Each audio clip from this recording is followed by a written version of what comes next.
I'm Neil Acharya. And I'm Nate Sager. And this is SportsLit. Nate, when you think of prominent hockey-playing families, what names come up? Well, in terms of quantity and quality, the Sutters, obviously. 6 brothers who all played in the NHL and have all had sons go on to play, too. Who else? 2 Esposito brothers in the Hall of Fame, 2 Richard brothers in the Hall of Fame. The Stalls have 3 brothers in the NHL and a 4th who played pro. And when you think of the most prominent hockey dad, I mean, that answer's obvious. Yeah, Walter Gretzky. Now, if I throw the name Karl Subban and the Subbans in there, how does that fit in? Oh, I think that's...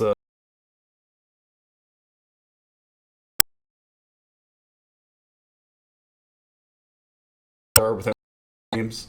Yeah, it's probably Karl and Maria Subban. Karl Subban has, of course, his most famous son, his eldest son, is PK, who rose to fame, I believe, during the 2010 playoff run with the Canadiens. And then, of course, Malcolm emerging on the scene now with the expansion Vegas Golden Knights, the surging Vegas Golden Knights. And his youngest son, Jordan, was drafted by the Vancouver Canucks and was recently traded to the LA Kings. And Karl is a lifelong educator, spent 30 years and actually still fills in an administrative role with the TDSB. And he released a book a few months ago, and it's titled How We Did It, The Subban Plan for Success in Hockey, School, and Life. And both me and you, of course, as a prerequisite for this podcast, we read the book in its entirety, and I certainly found it compelling, more from a life perspective. I know you enjoyed the school perspective, and the hockey perspective is really what sells it. But there's a lot to this book. Certainly, it's not just your average hockey book. Yeah, at first, obviously, everyone's going to judge the book by its cover. I mean, it's pretty good cover too. It's a great cover. The cover was actually, and we'll get into this later, a shot taken by the family who is their brand is aligned with RW and Co. Okay. But continue. Yeah, so I thought, okay, is this going to be a book about, parenting advice? Is this going to be about raising an active family, or navigating the Byzantine world of the Greater Toronto Hockey League? And it was sort of, but it was a bit of a tweener. But I think that was great, because something that sort of coursed through it with Karl Subban was whatever he was doing, whatever stage of life he was at, he always seemed to be taking on the next thing. I found that really interesting when he was telling basically his memoir. Like, he was playing basketball at Lakehead, but he was finding out, okay, I think I want to be an educator and work with young people.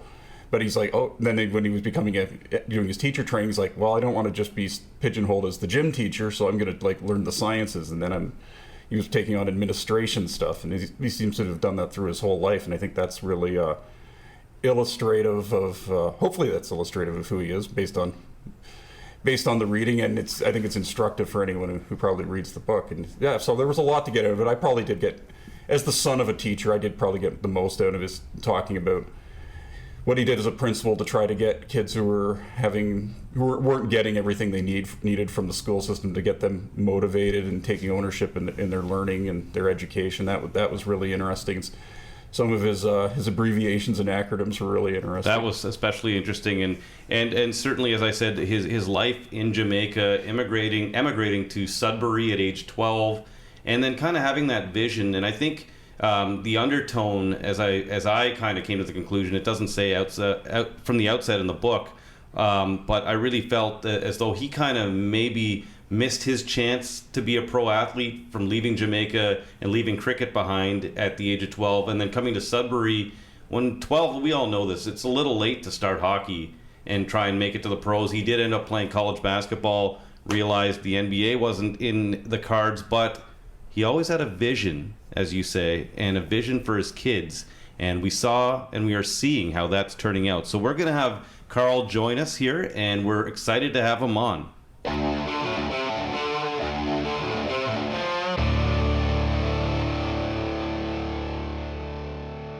Welcome to the program. We are pleased to have Karl Subban join us. Karl, You drove down here in the frigid temperatures. Thank you for joining us. Yeah, you're welcome. And nothing was going to stop me today. I don't think anything stops you any day. Well, you know what? That's why we're all blessed with potential. We can work our way through almost anything.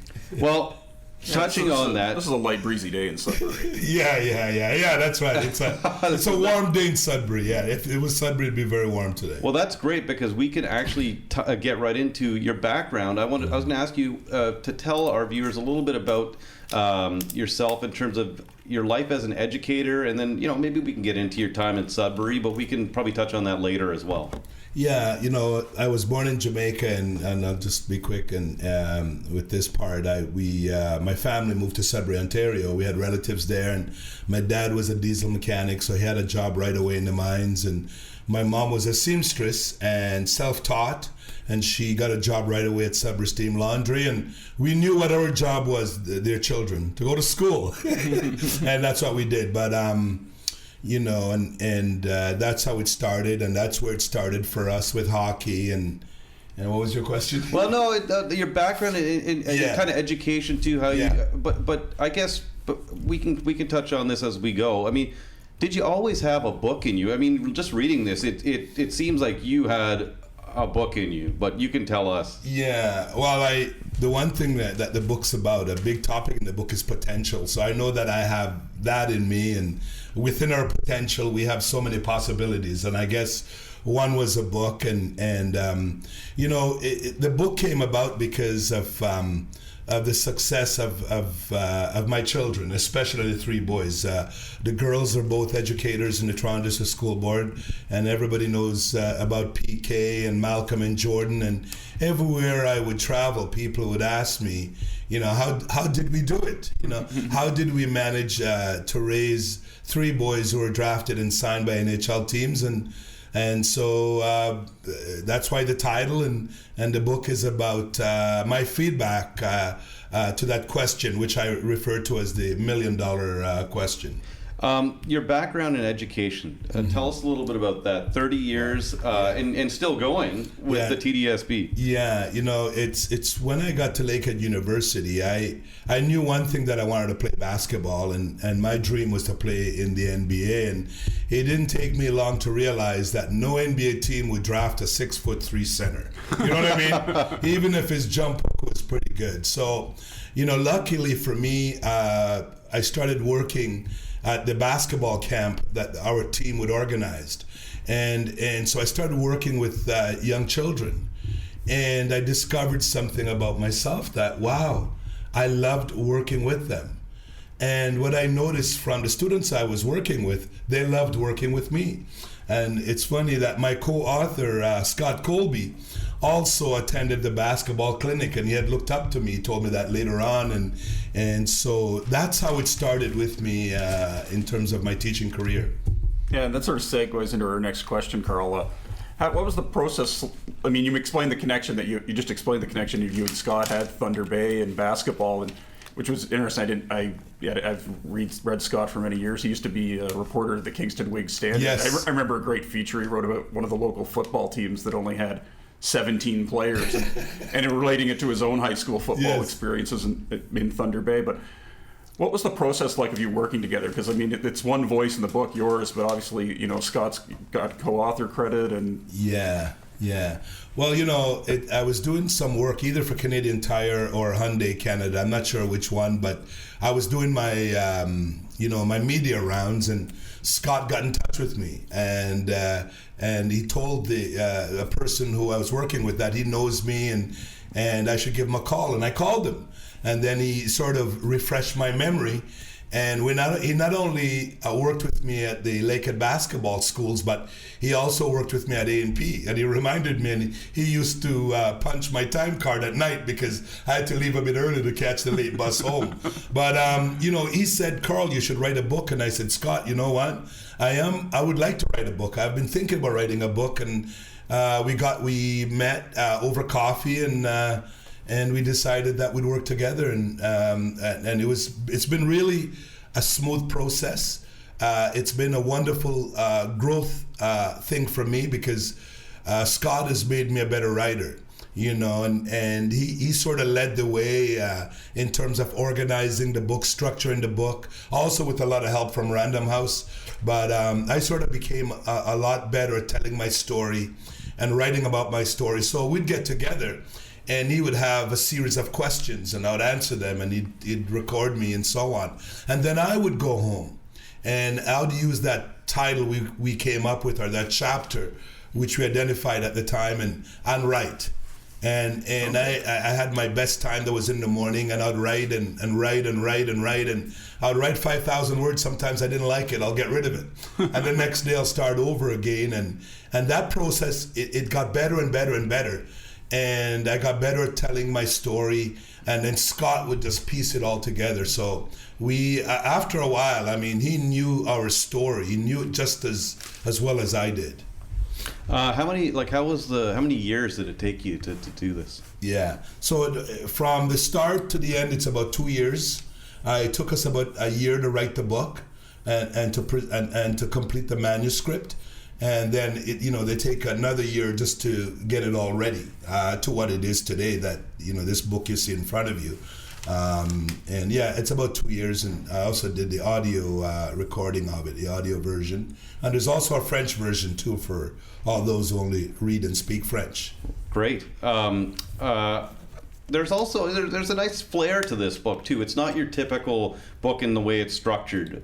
Obviously, it has to deal with more than hockey. There's school and life, but there's also, for example, little sketches of your family members that pop out from the narrative. You have dissenting voices in here. Harry Evans, of course, from the PK story with minor hockey.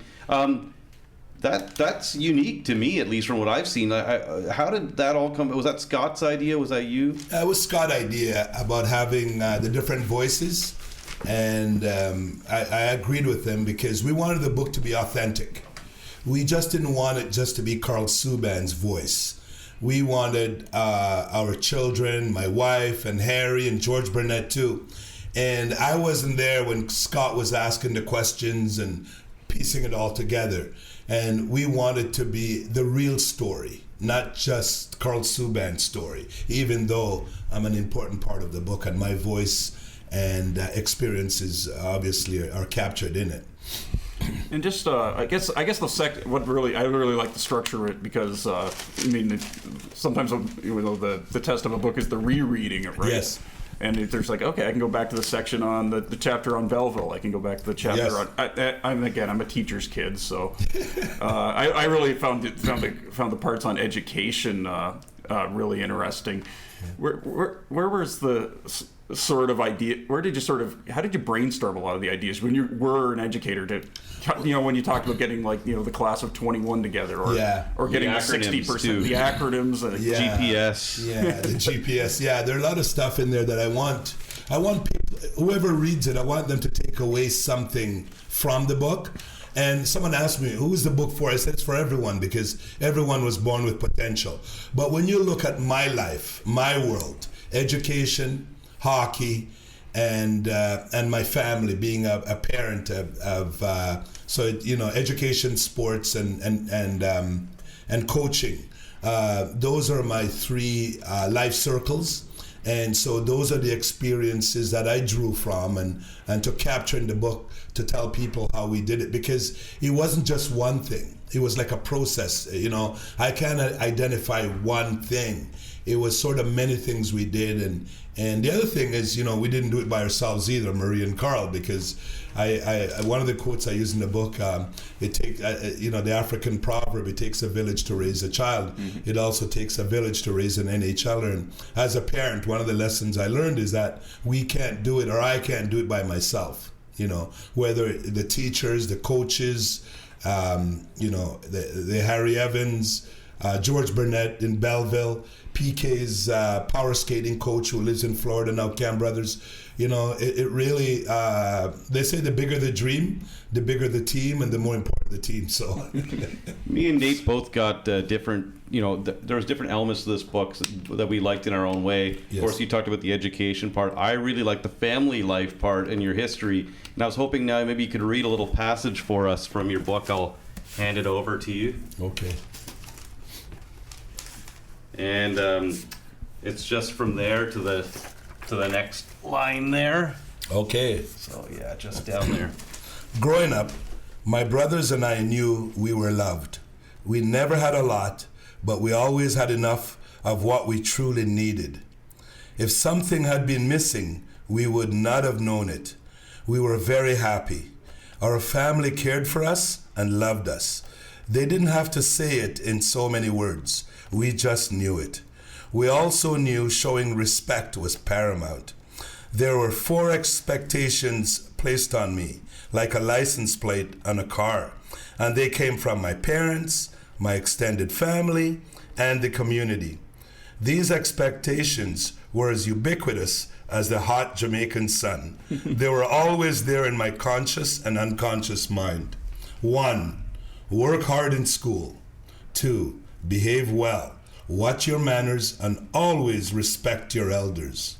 3, look clean and neat, especially outside the home. 4, be good at something and make your family proud.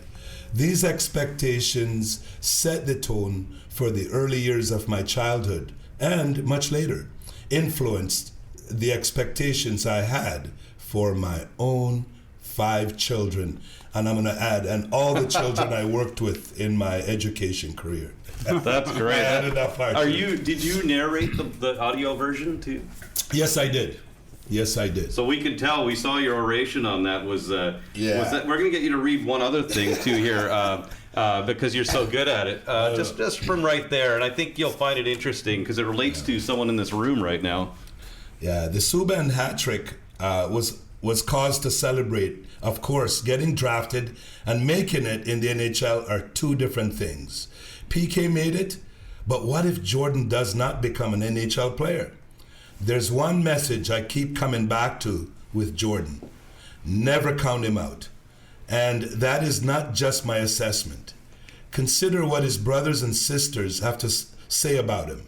In 2012, Nate There he is. Sager. Nate Sager. Of Yahoo Sports interviewed Malcolm. Wow. Yeah. He said, oh, sorry about that. What up? You ever stop there? No. Just ask the question, and then we can fill in the. Just don't give the answer. Just the question that he asked. He said one of the popular questions at NHL scouting combine interviews in recent years has been, if your city was invaded and you could get all of your family out except for one person, who would you leave behind?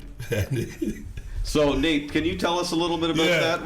That's great. You made the book. I made the book. I didn't make the connection right away. Sorry. Yeah. No, we wanted it to be a surprise. Well, that question, I covered a few NHL scouting combines from 2010 to 14, and that question did come up. The first player I remember answering it was Cam Fowler, who now plays for the Anaheim Ducks, and he said something like, well, I said my dad, but then I realized, it's a trick question. I'm supposed to stay behind and get my whole family out. But so from time to time, when I did these Q&As with people who were in their draft year, I would bring that one up, and a lot of times the answer was just like I'd stay behind or my dad. And I think in all the times I asked that, that's the only time someone said they would leave their younger brother behind. Wow, what a story! And like I've said it, I'm not. I've said this so many times about Jordan.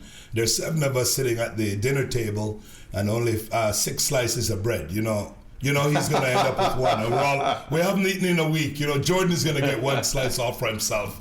He has such a big heart. He's so determined, and and thank you for that. You made the book. I'm going to thank Scott Colby too. Can you imagine when I was reading this at home? Because I was the first to read it, then I lent it to Nate. I'm like, what? Yeah, look at that. But I have to say, though, it's interesting because Malcolm faced an uphill challenge it's an uphill challenge for everyone to make the NHL, just looking at the stats. And that's why what you've done is so remarkable with 3 sons drafted and signed.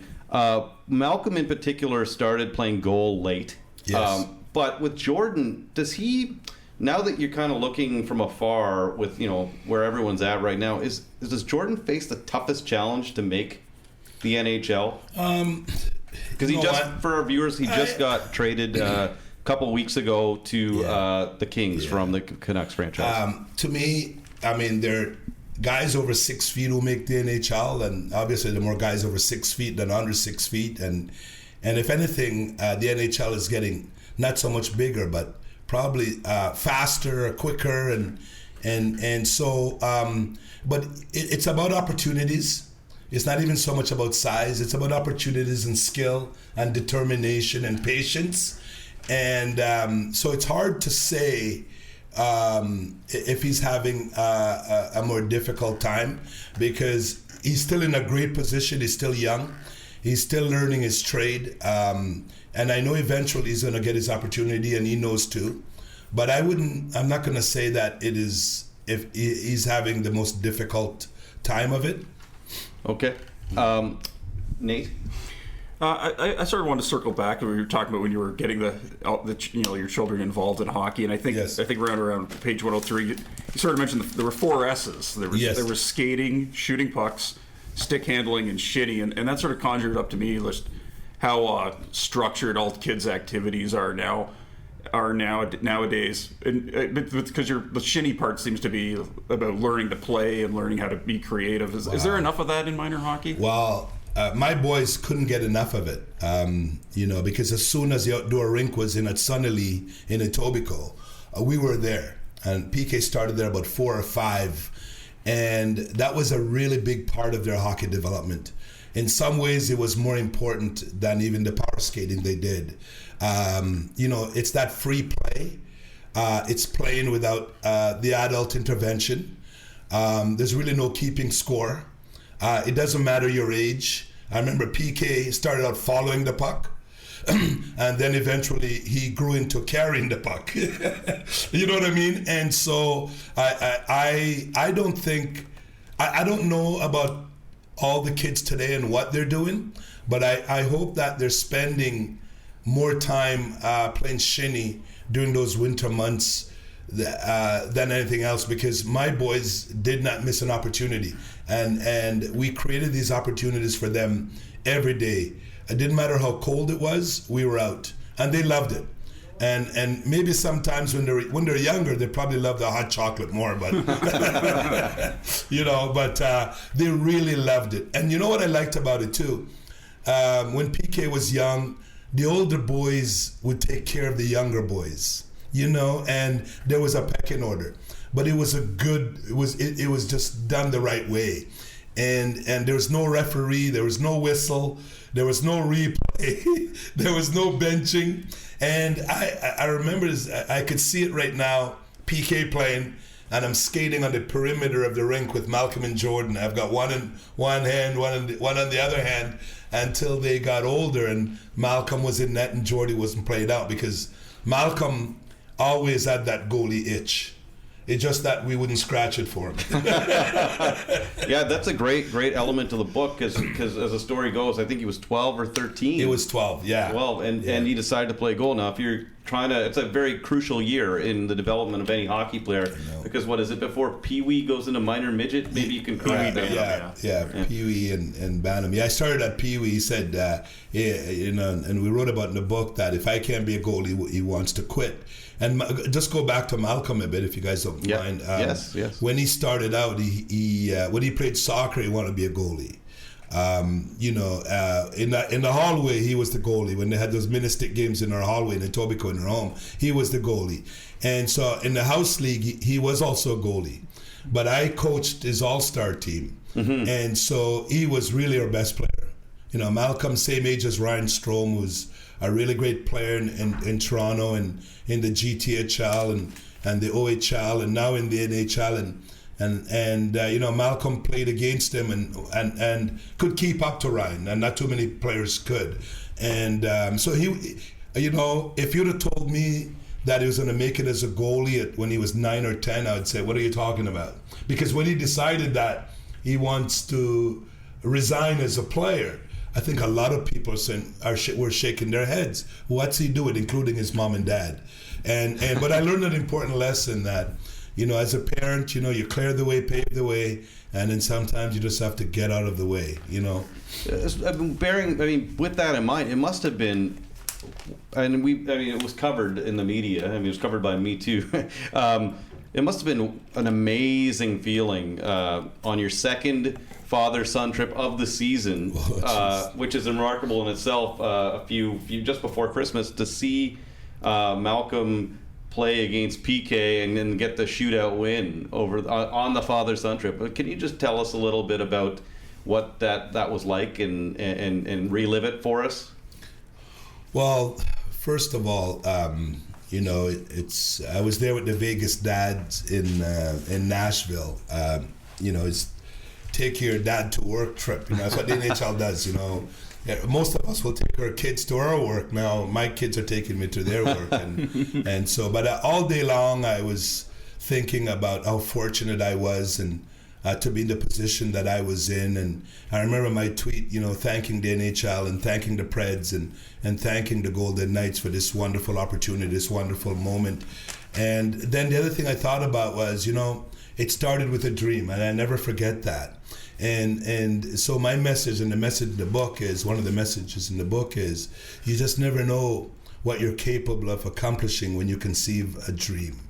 And that's why dreams are so important, you know. And it was that dream, you know, for the boys to play hockey that gave me that opportunity, along with so many other things. It was covered, and hopefully one day you get 3 of those in one season. Yeah, you know what? I mean, I'm not going to bet against Jordan. I know once he gets his opportunity, he's going to be ready for it. It's like Malcolm. I mean, it wasn't a cakewalk for Malcolm. He learned a lot about himself, and I also learned a lot about Malcolm. You know, I knew Malcolm, the hockey player, but I didn't always know about Malcolm, the character guy. And just looking back now in terms of what he experienced and how he dealt with it, I said, wow, he's such a strong kid. He's so determined. And Jordan, I believe, has the same makeup. And right now, he's being tested. And how will he do when he gets that opportunity? And I'm not betting against Jordan. Let's talk about the one son we haven't talked a whole lot about right now, which is PK. Yes. And let's go back to, you know, there's 2 times, I mean, I've covered hockey, Nate's covered hockey. There's 2 times I can remember hearing about PK initially were his draft day. Mm-hmm. I believe he said he wanted to win a Stanley Cup with the Canadiens. Yes, I remember that day. And which was, you know, that's not a typical thing for someone who just got drafted to say, especially the Canadiens. And then in 2010, emerging on the scene during that playoff run. Yes. What was going through your mind when all of that went down? I mean, he scored his first NHL goal technically in the playoffs, I think, before he even scored in the regular season. Yes. Yeah. He had played his first game in Philly, I remember. But anyway, he was sent back down to Hamilton to play with the Bulldogs, and I remember that day. I was coming back from when the day was called up. I was coming back with Marie and Malcolm from the you know, that midget tournament in Quebec. Yeah, the Pee Wee tournament. Right? Yeah, the Quebec Pee Wee tournament. No, the midget. The Kiwanis one. No, the large midget tournament there, the Canada-wide. Right. Okay. What do you call that cup? Telus Cup. Okay. So we're coming back, and his team made it in the finals, and Malcolm had like 52 shots. So we're coming back. We were about in Kingston, and PK, I saw, he called me, and he says, guess what? I'm not thinking, you know, he's there, he's getting ready for the playoffs in Hamilton, looking forward to it. Right. He said, I've been called up with Daddy, but you can't say anything. This was Sunday, so he was, you know, Sunday night we're driving back, so he was called up. He's so excited that now he's heading to the airport or whatever it is, and he's going to be playing. I think that Markov got injured, so that's where it started. Then he went in and he played, and the one thing with PK, the bigger the stage, the bigger he plays, and he's always been that way. And the bigger the game, like I said, the bigger he plays, and that's the way it was in the playoffs, and everyone saw that. And you know, I knew that's the PK that everyone would come to see on a regular basis, and he hasn't fooled us. And if anything, his career has taken some wonderful steps, and thanks to the Canadiens for drafting him. And I remember on draft day, you know, Montreal Canadiens were my favorite team growing up in Sudbury, Ontario, and through my childhood and into adulthood. And so when they drafted my son, it was like another dream come true. And, you know, and who wouldn't want that? You know, if the Maple Leafs are your favorite team and your kid's drafted by them, come on, it's going to be one of the best days in your life. And so on draft day in Columbus, Ohio, that was a great day for us. I remember Guy Carboneau coming up, and And one of the pictures I treasure today, and it's in the book, is PK was at the draft table on the Saturday morning, and he's putting on the Montreal jersey, and Bob Gainey is just looking at him. And my thing is, I'm saying, this is what I think he's thinking. What have I just done? And I always say that picture is worth $1 million. Of all the pictures I wanted in the book, how we did it, that was the one, and it's in there, and I love that photo. I love that photo. Yeah, it's sort of striking. You mentioned that you and Maria have gone through 6 drafts because the Ontario Hockey League drafts players out of midget. But the experiences have kind of varied, like with each son. Like Malcolm was the latest drafted into the OHL, but had the highest draft slot in the NHL. Yes, I think people might be interested to know like what it was like for Jordan's draft day, because that was unique, because that was when the 2013 draft was all done in one day, not one evening and one afternoon like it often is. Yeah. And he had some adversity that day. Yeah, the OHL draft is done online, so we watched all those drafts at home except for Jordan's draft. So with PK, I remember, I'll just go through it quickly if you guys want. No problem. I remember with PK, he was almost in tears that day because he saw these kids being drafted and he knows that he can play. And so, and that was good. In a way, I think that was good because, listen, I'd rather he goes out there with a chip on his shoulder than an opportunity that was given to him or handed to him on a platter. That's, you know what I mean? And so he that's how he went through his draft day. Malcolm was a bit disappointed too, obviously, went in the 11th round. And Jordan was a bit different. It's like we knew that he was going to go early. That's how the draft ranking had worked that year. And there was a little bit of confusion or stress around Jordan being taken. Obviously we want him to go to Belleville. And obviously, you sign up to play in the OHL, not just for one team. And I'm glad that, Belleville and the team that wanted Jordan were able to work it out. And so all 3 of my boys were able to play with the Belleville Bulls and coach by a great coach, George Burnett, and also a great teacher and a great person. But I was sort of wondering, to Jordan on his draft day in 2013, like he had a bit of a wait. Yeah, in New Jersey, like I said, yes, PK waited till the 2nd round, the Saturday, and Malcolm in 1st round. But Jordan was a little bit devastated on draft day. He had to wait and wait and wait and wait. And the thing with the draft is, I don't think it matters what round. You just want to hear your name. You just want to hear your name. And for his draft too, his brothers and sisters were not able to sit with him. Only mom and dad. And sometimes his brothers and sisters are better pillows than mom and dad. You know what I mean? And so I remember not saying much to him, but it's when but something great happened.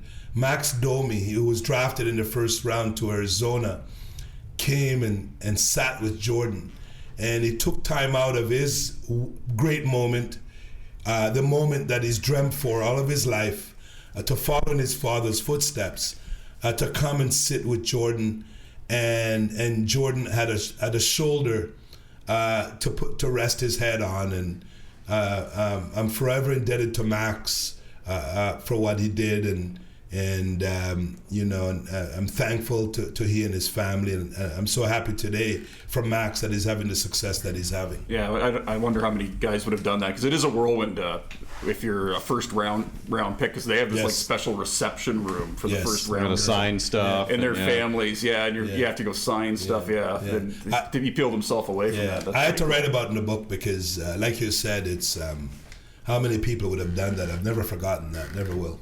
Is the work that you and what's very evident in this book is not only the vision but the work you and Maria and your 2 daughters as well put into helping the boys make it to the NHL.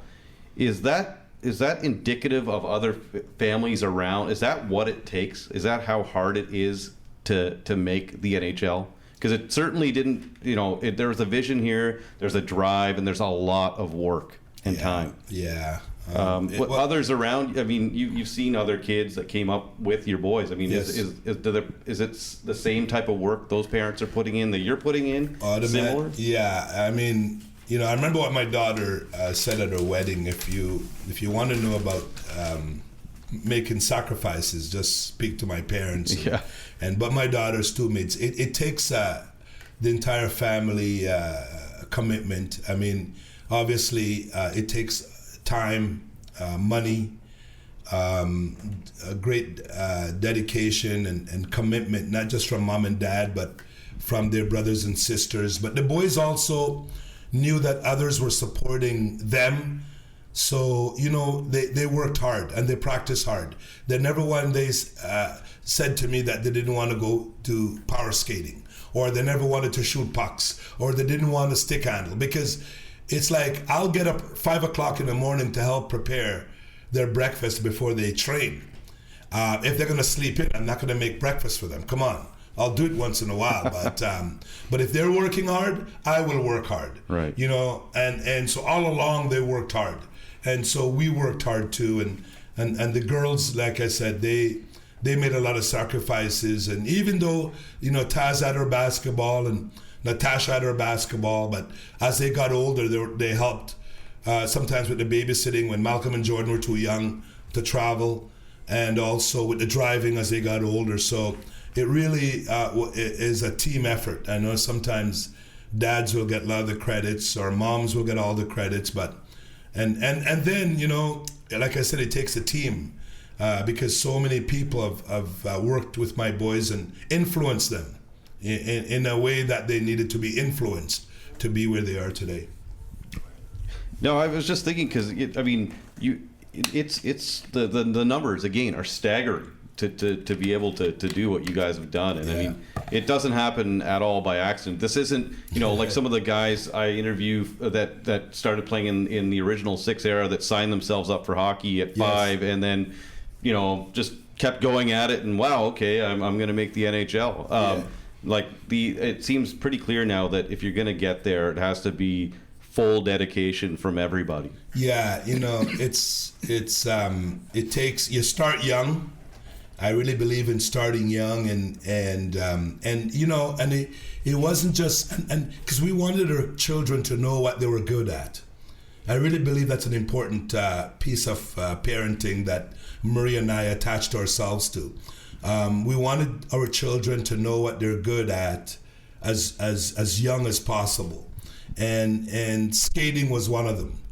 Hockey was one of them. Basketball was another thing, and these things were not things they did once a week or twice a week, because it's okay to be jack of all trades, but I believe you must be master of one.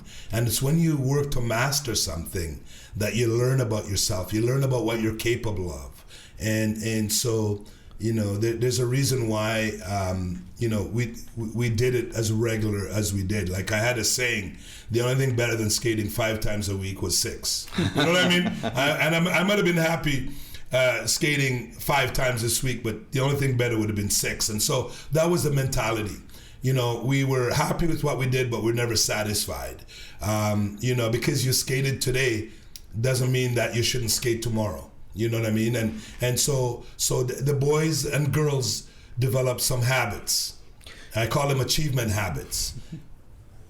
No, continue, sorry. Yeah, around training, because I discovered something earlier on in this whole process, because a lot of the stuff you just discover as you journey. And one of the things I realized was just working, just working to be the best you can be at whatever it is, and then the other part to that is we never told, like the boys in the hockey now, to go and shoot pucks by yourselves. We never said, okay, go and stick handle in the driveway by yourself. Like we were always there with them, because what I realized was it's not that they loved hockey so much, or skating so much, or shooting puck so much at a young age. They loved the fact that mom and dad was with them. That's a key. And that is a key. That is the key, because you said you didn't know that anyone even had a shot till PK got to Belleville. That's right. That's right. And minor hockey does not give you any feedback that your kid's going to make the NHL. Okay, it's something that is so far away. It is so grand, and I'm good, and I like that, you know. But I think one of the key for us, and I just forgot to make this point. I'll make it now. I realized early on what the elephant in the room was. He was winning, and there's so much focused on winning, and my boys didn't always play on the best teams or the teams that won the most games, and after a while I learned that W's are okay, but it wasn't the most important thing. What I learned was the power of practicing and training. You know what I mean? Because that's how you get better, and so that became the focus. That it didn't matter to me if they scored or they didn't score. What mattered most to me is that they didn't miss their opportunity to shoot pucks, stick handle, power skate, or play shinny. Let's talk about your sports background. Mm-hmm. And one of the conclusions, you could probably yell at me, I might be wrong, reading into things too much, but one of the things when I read the book I thought about a lot was, you were a sportsman from the start. You loved cricket. You looked up to Sir Garfield Sobers. Yes. And then you leave Jamaica at 12, which is probably not great for development in sport, especially going to Sudbury, where cricket is not maybe played at all. Then it's also late to kind of play hockey, which you got into. I mean, did you ever feel like you you missed out on the ability to be a pro? And of course you did. You talked about being playing basketball and wanting to get to the NBA, and then realizing that was out of reach. Did you ever feel like the timing of your movement, especially at a young age, affected you in terms of your development as a possible professional athlete? Transition can hinder you, and it can get in your way if you allow it to, and it did when I first came, because everything was new to me, a new culture, new set of people, new sport. Like I wrote in the book, my cricket bat became my hockey stick. The cricket ball became the puck. My friends became those French speaking kids on Peter Street, and at first I was homesick, but it's when I started to play with the kids. They invited me to play hockey, to play lacrosse, to play those schoolyard games. We had a rink at the end of the street. There's a French school at the end of my street, it's still there. And it's when those kids invited me to play, it gave me an opportunity to dream again. In Jamaica, I had a dream to be the Wayne Gretzky of cricket, Sir Garfield Sobers. That was my dream there. And so coming to Canada now, because I played goalie in soccer, I saw Montreal and I saw Ken Dryden, 77. So I want to be Ken Dryden. That's a position I identified with. So hockey gave me a new dream. It gave me something to do. It gave me something to love. You know what? And most importantly, gave me some new friends. So, the transition could have been negative, a negative experience for me. But because of what happened, how things unfolded, it became a positive one, and I'm still connected to it. But you never thought about it in relation to your development as a possible professional athlete, as in terms of leaving at that point? No, because I love sports, and I realize now that I just love sports. I mean, I love cricket because that's what we did in Jamaica. My dad played. He would take me to the cricket field, and my dad was a good cricketer too. And his dad was a good cricketer. And his dad came from India. You know what I mean? Which is so we've got to talk about that. Yeah, but when I came to Canada, I played hockey, but I also played minor league soccer, and I was a goalie. So, it wasn't so much a dream to be a professional. But it was it was a dream to play, and I love to play, and play benefited me a lot because, like I said, it kept me busy, kept me active, just helped me to make new friends and to settle in a new place. But I don't regret not making or playing cricket for the West Indies. No. The NBA maybe, but I realized that the NBA. Touching on that, you talked about Sir Garfield Sobers. You talked about Ken Dryden as heroes. Who was your basketball hero? The guy that was Marvin Barnes. There were two of them really. There was Lou Alcindor. I remember the first time I saw him play was in Toronto at my grandmother's house, because we never had the cable TV in Sudbury did not carry NBA basketball games in the 70s. Okay, so he became my hero at the start, and that's why I practiced the jump hook. And I had that, I played center in high school, university, and I jump hook, and so I had a dream to be an NBA basketball player, not to be a Lou Alcindor, but to be Marvin Barnes, who was from Providence, and I wasn't the athlete that he was. I couldn't take those long shots that he took.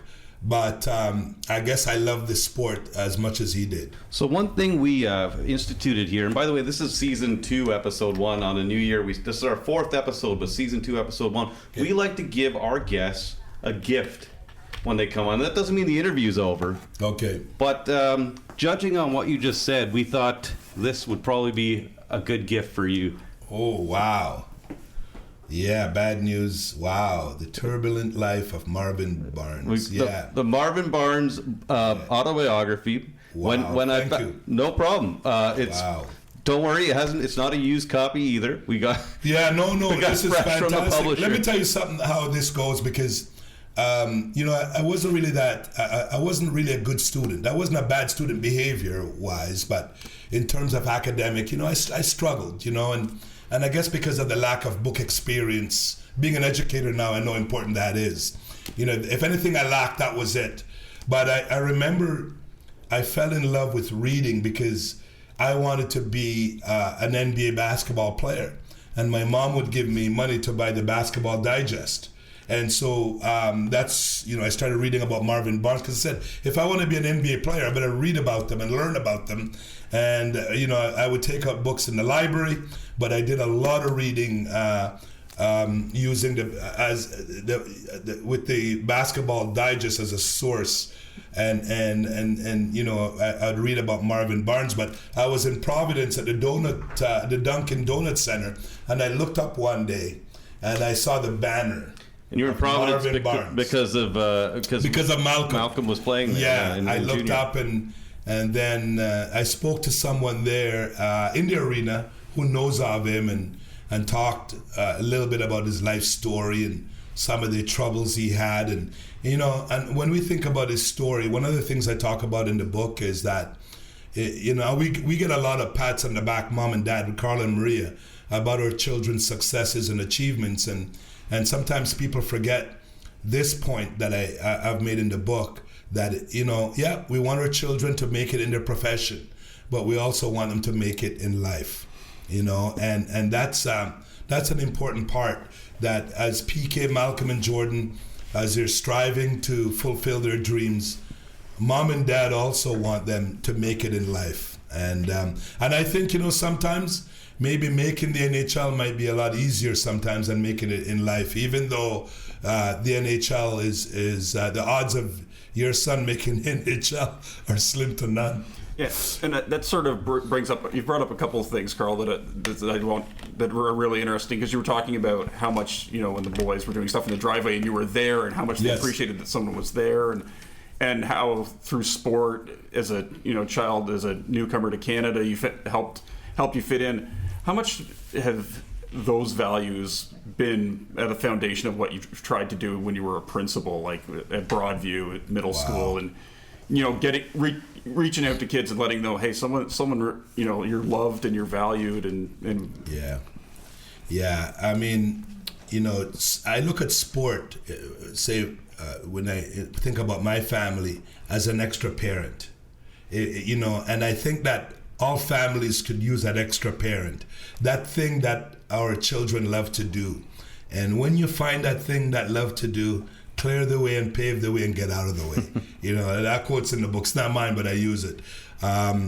Sports, I've said this, at 24 years old, PK had more developed life skills than Karl Subban at 48 because of what he has faced, what he's had to deal with, and what he had to go through. And I look at Malcolm and Jordan. They're not married. They don't have a family. They don't have a mortgage yet. Well, yes, they do have a little mortgage. But you know what? I don't think they have different worries, and they're trying to settle into their career. But but I know because of the journey that they're on, there's so many life experiences that they will encounter, and there's so many life skills. Because life skills are sometimes like a muscle that they will strengthen: determination, grit, being patient,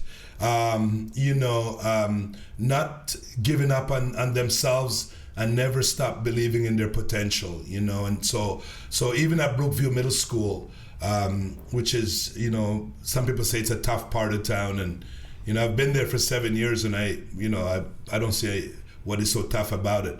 The only thing that was tough there today is the weather. Even there, we know sometimes we might not be able to reach all children in the classroom, unfortunately, but you can maybe reach some of them on the soccer field, on the basketball court, or on the ice rink, because we did bring hockey to Brookview, and we had the Heroes program there. So sport is just another activity where we can connect with our children and try to influence them, because whether it's their coaches or us, like I said, it takes a village, and I don't have to tell my boys to get up in the morning to train. I know when it's time, when hockey's over, they'll be able to get up and go to work. They will have a work ethic. They will be able to deal with challenges because they're faced with challenges and obstacles every day, even though they're in NHL and Jordan is in the minor leagues, which they must work through. Just touching on that too, I think a lot of times people will refer to a tough part of town, or the people that say that are the people who have never been to that part of town. They're like, oh, that's a tough part of town. Like, you've never even been there. But, and some, I have to make sure I don't say it either, because sometimes that I get asked that question about Jane Finch and Brookview Middle School, and I've been there for 7 years, and I'm outside all the time, and so you're right about that. Toronto is a beautiful city, and I've traveled to many countries, and I don't want to compare countries, and I've traveled to many different cities in the United States, and Toronto's right up there in terms of the people, opportunities, and I'm so happy I'm working there in the Jane Finch area. I know Nate's. We're on borrowed time here a little bit, so I'm just gonna quickly touch on a couple things hockey related and get back to the book, because Yes. I think people listening to this interview obviously want to know some hockey things. You talked about adversity. Briefly, when we talked earlier, you talked about loving the Canadiens. The day PK gets drafted by the Canadiens, Yes. You're at the top of Mount Everest. Can you tell me about draft day 2016, or right around there when the deal went down to send PK to Nashville? As a Montreal Canadiens fan, and seeing what PK went through there, what was going through your mind when that happened? Yeah, well, leading up to that point, there was a lot of rumors about him being traded, and as a parent, it's hard to ignore all of it. And so I wasn't in PK's head. I was not as in his heart, but I'm a parent, and so when it happened, I wasn't really shocked or surprised by it. And I know PK took it hard because he didn't want to leave. But as a dad, I'm hearing all these rumors all the time. You know what I mean? And they say where there's smoke, there might be a little bit of fire. And then I quickly realized that he was going to a really good team, and I know Montreal was a good team, but I know Nashville was also a good team. So I knew it'd be a really good situation, and experience has proved me right. One day in the future, and I don't believe when anyone's playing we can ever get the full story from you. Mm-hmm. Do you think one day, maybe 15, 20 years down the line, and when the PK book comes out, we'll learn more about what happened? I got a question a lot, and the only PK doesn't know because, I mean, you know, it's like I've said, no one can walk off the street and come into my house and tell me how to run my house. Come on, you know what I mean? Right. I'm not saying I won't take feedback to be a better dad and Right. a better husband. So we can't go and tell Mr. Molson or Mr. Bergevin how to run their teams, and you know, they've traded away so many of my star players from Montreal over the years, okay? Right. And I've told someone that gave me a lot of practice in dealing with PK's trade, you know, because so many of my star players left the team. But you know what, I wasn't 100% totally surprised, about the trade and the move and why. You know what, I mean, it's a business and players get traded all the time.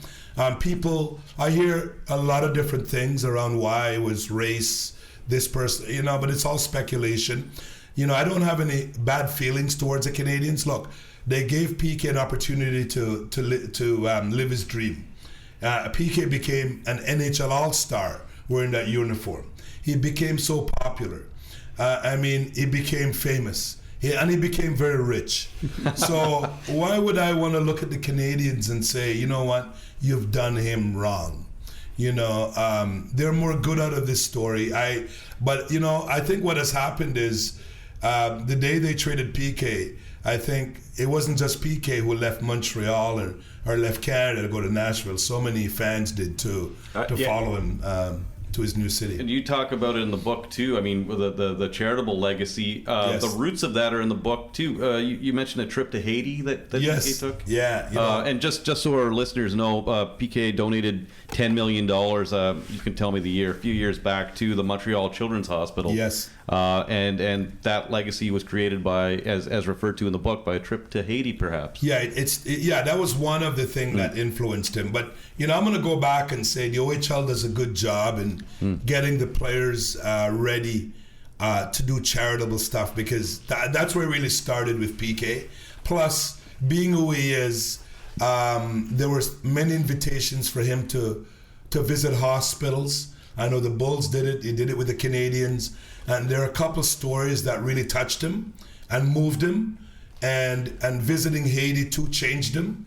Because I remember before he left, I knew he was making it as a hockey player at the time. And I said this to him, PK, you're making it now as a hockey player, but now I want you to start making it in life. I didn't know exactly what it meant, but now I know what it meant, because really he's taken some wonderful steps, especially with his work in Montreal, and he's doing the same in Nashville. You know, and his life goals are great, fantastic, and his hockey goals are great and fantastic. And just building upon that again, heading to Nashville, he started the Blue Line Buddies program. Yes. Which is a really unique and interesting and cool way to address some of the issues that are going on. Yes. Can you kind of tell our listeners what the Blue Line Buddies program is, and just kind of how that came about? Well, I think that came about, you know, PK would be the best one to answer it. But based on what I know, I know that he always wants to give back. You know, that's PK in general. And a lot of NHL players do it. A lot of professional athletes do it. He's not the only one. But anyway, he wanted to do more. But I remember, you know, just recently, we had the situation in the United States where players were kneeling at the football game, and PK had said that he didn't feel comfortable in kneeling and disrespecting the flag and so on, and he felt that he could make a difference in a way that sort of suited his values. And so that's how that Blue Line program, our Blue Line Buddies program, came about, where he's working with the police officers and he sort of connects the officers with at-risk kids, and they come to the game, and there are all these other things that they do, you know, and that's what the Blue Line Buddies is about. But PK had said he didn't want to kneel, and I agreed with him. We didn't speak about it, but I did agree with him, because I looked at my story, the way sport has helped me to integrate into Canada, and I always said sports also is the one entity in our society that can bring us together like nothing else can. I remember in 1972, the Russia-Canada series, and the way we sat there in my school, Lansdowne Senior School, middle school, and we had kids from all over the world. And we didn't all look the same. But on that day, we're sitting there in the basement watching the Russia-Canada game. We're all cheering for Team Canada. And so I really don't want politics to creep into the arena, onto the basketball floor, or even onto the soccer field. Let's leave it out of there. And also sports is one of the times when we can sit down on Saturday night or Sunday afternoon and forget about our life troubles and focus on the home run, focus on the goal, focus on the touchdown. I don't want to be focusing on people kneeling and so on and ruining that experience. That's just the way I see it. Well, that's great. And that's the way PK sees it too. Even though there are injustices, and obviously we should do more, and more needs to be done. But I don't think we should be using those. No, go ahead. Yeah, I don't think we should be using the soccer field or the football field or the ice rink to do that type of a work. Certainly, PK has chosen a very constructive way of handling this, and it seems to. I'm really interested to see how these results bear over time. Yeah, you know what? We do need people speaking up, and I'm not saying that people shouldn't, but I'm not going to speak up at the arena. PK wanted to lead by example. He didn't want to lead by kneeling. He wanted to lead by doing something constructive, because everybody knows that there are injustices, and everybody has their own story too. You know what I mean? It's I'm not going to tell someone not to kneel, but I know PK didn't want to kneel, and I said definitely would not kneel. But I'm not going to tell another person not to kneel. Switching gears. Now, when you look at all this right now, I know Jordan's almost there. 2 sons in the NHL. Your career as an educator. Your 2 daughters doing as well as they have. You got grandkids now that you're taking out skating. Yeah. They call the rebuild here in Toronto the Shanna Plan, and I'm gonna just tag myself on this again because I'm really proud of myself for coming up with this. Is this the grand Subban Plan? You know what? When we started out, we had no plan. You know what I mean? We really didn't have this grand plan, to be honest with you. Like I said in one of my tweets, it's when I look back at my footsteps, I saw the clues to our successes and achievement. But you know what? I mean, who doesn't need help with parenting? I get a lot of pats on my back, for the good job we're doing, but I still need help. When I meet parents whose children are doing well, guess what I ask them? Can you share with me 2 or 3 things that you think that you did that made a difference? Because I'm still learning and I'm still growing. And which teacher couldn't need some feedback on how to be a better teacher? Because you have 30 youngsters in your classroom. It's very difficult to reach all 30 of them. And whether you're coaching, what can you say? What can you do to your young athletes to inspire them? To inspire them to be better, to do better. So that's the main purpose of the book. Is to help parents, to help coaches, to help educators. We never start out with a plan, and like I said, the only thing they give us when we leave the hospital with our newborn is a birth certificate, not a parenting certificate. You know what I mean? I don't know when the journey ends. I don't know when I'll get my parenting certificate, but it won't be anytime soon. When you were saying that, Karl, I'm looking at the one quote from the book. It's like, Maria and I did not start with a master plan for children. However, nothing we did was accidental. Yeah, that's true. And you just, as you say, you never stopped being a parent. I guess something you did talk about was sort of an experience when Malcolm had a pretty serious injury when he was playing, I think, with the Providence Bruins. Yes. What's the process like as a parent when he's an adult, but when your son who's playing is injured and you're concerned for him, what are the emotions like there? We want our kids to be safe, number one. And with Malcolm, we didn't know what had happened. We were in Grenada on vacation, and Jordan and Malcolm were playing at the same time. So I left Jordan's game, tuned into Malcolm to see if Malcolm was playing, and then they said Malcolm was in net, but he got injured, was taken to the hospital. So as a parent, like, you become stressed, and because you just don't know. And then we called the agent, and they got some information and gave us the feedback, and which we didn't want to hear. And because we're so far away too, we're in Grenada, and this happened Saturday night, and the next flight out is Monday, and he's going to have an operation Monday, and so it was very frightening, and and then as time went on, the Bruins were really good, the doctors were really good, Malcolm was in good hands. My daughters went down, and they gave us the feedback just before the plane took off, that he was out of surgery, and it looks like he's going to make a pretty good recovery. And so I knew then that his health is going to be fine, and then there's a good chance he's going to continue his dream, because you never want to cut a life short, and they can also have other dreams, we know, but he was able to continue to work to fulfill his main dream. And as we're seeing, he's doing that right now. I believe he's a projected starter. Of course, this will be this will be past time when we talk about it. It'll be published next week. But yes, he's supposed to be the starter tonight, I believe. In Chicago? Yes. Okay.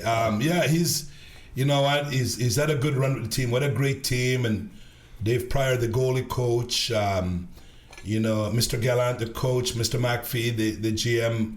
I'm so happy that they took Malcolm, the fans, and they just love Malcolm there. And I know Malcolm loves them. And I'll definitely be watching tonight, and to see him put his talent and display, and it's so nice that he's fulfilling his dream and fulfilling his potential. The two final things I'm going to point out, and we talked about this earlier, I think a lot of South Asian people in Toronto are jumping up and down to find out that the Subban last name originated in India. Yes. Which is very cool. When you pointed that out in the book, I was definitely intrigued. Yes. And the other thing is, you said you have, I think, 3 books left in you. Is that correct? 3 or 2 more or 3 more? I have 3 more in me, yeah. So tell us, give us a little sneak peek, because we're interested. I haven't signed it. First of all, I want to do one of the projects I'm working on now. I wish I had the story. I would share it with you, one of the stories. But I want to create a picture storybook with approximately 5 stories. And you know what? I've written 3 of the stories already, and I share them with friends, so I don't want to do that on the air, and they really like them. And then I want to do a book around leadership, using under the Hockey Dad umbrella. And I think because I've been I don't, like I said, I've a book on leadership, and I also want to do something that parents, educators, and teenagers can use for themselves. A book written about working with adolescents and teenagers. So those are my 3 ideas that are percolating in my mind.